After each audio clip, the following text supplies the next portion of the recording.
Of course, the last area of our quilt that we really want to pay attention to is our borders.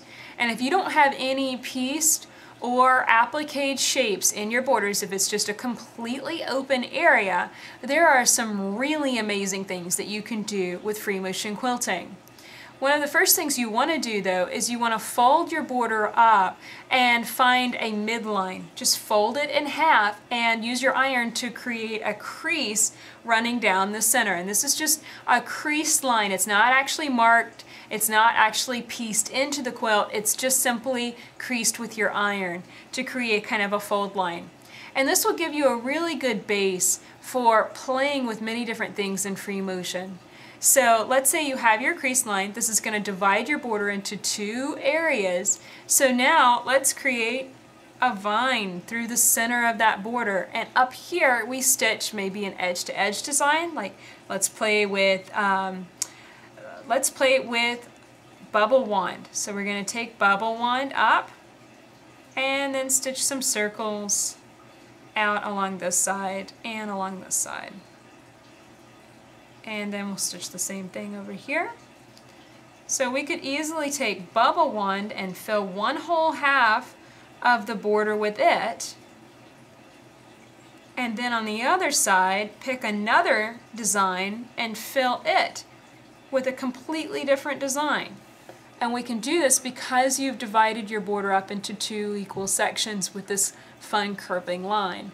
So down here, what do we want to play with? Let's maybe stitch matrix rays, a nice wiggly line. So we have wiggly lines going one way and straight lines going the other way. That's an edge-to-edge design as well.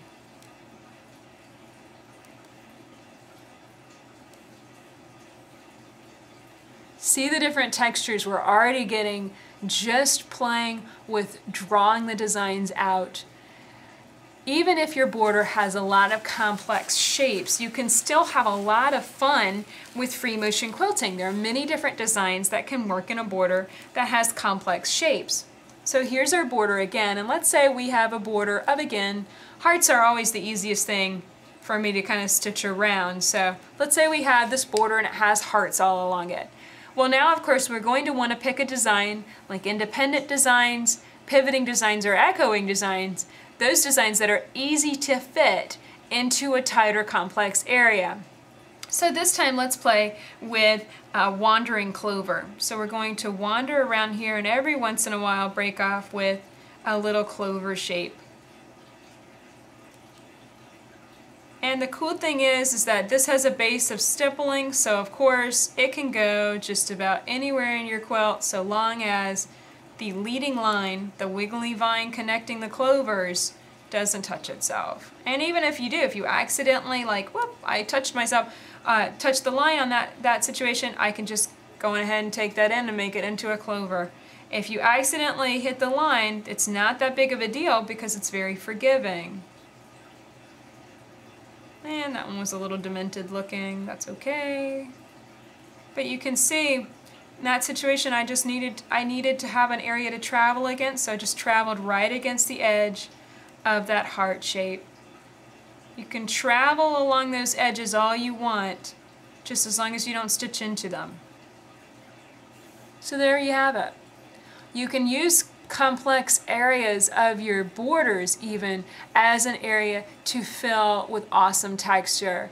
And of course, don't leave your hearts empty. You could fill this with echoes, cute echoes. You could fill this heart with pebbling. This is a stacking design, and this would make it stand out really beautifully in free motion quilting because all that thread is going to build up and make that heart stand out even more.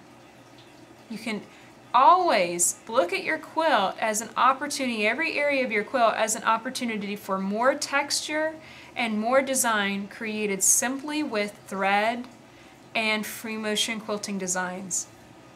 See how different this one looks than the open one? Of course, you might not want that much stitching on your quilt, but it's fun to just look at all the possibilities. With more than 200 designs now available on the project, there is more than enough base for creativity to play with so many new designs on your quilt. So now let's go quilt the borders of the section quilted quilt and see what that looks like after free motion quilting it. Don't miss out on any part of this free motion quilting video series. Check out all of the videos at freemotionquilting.blogspot.com.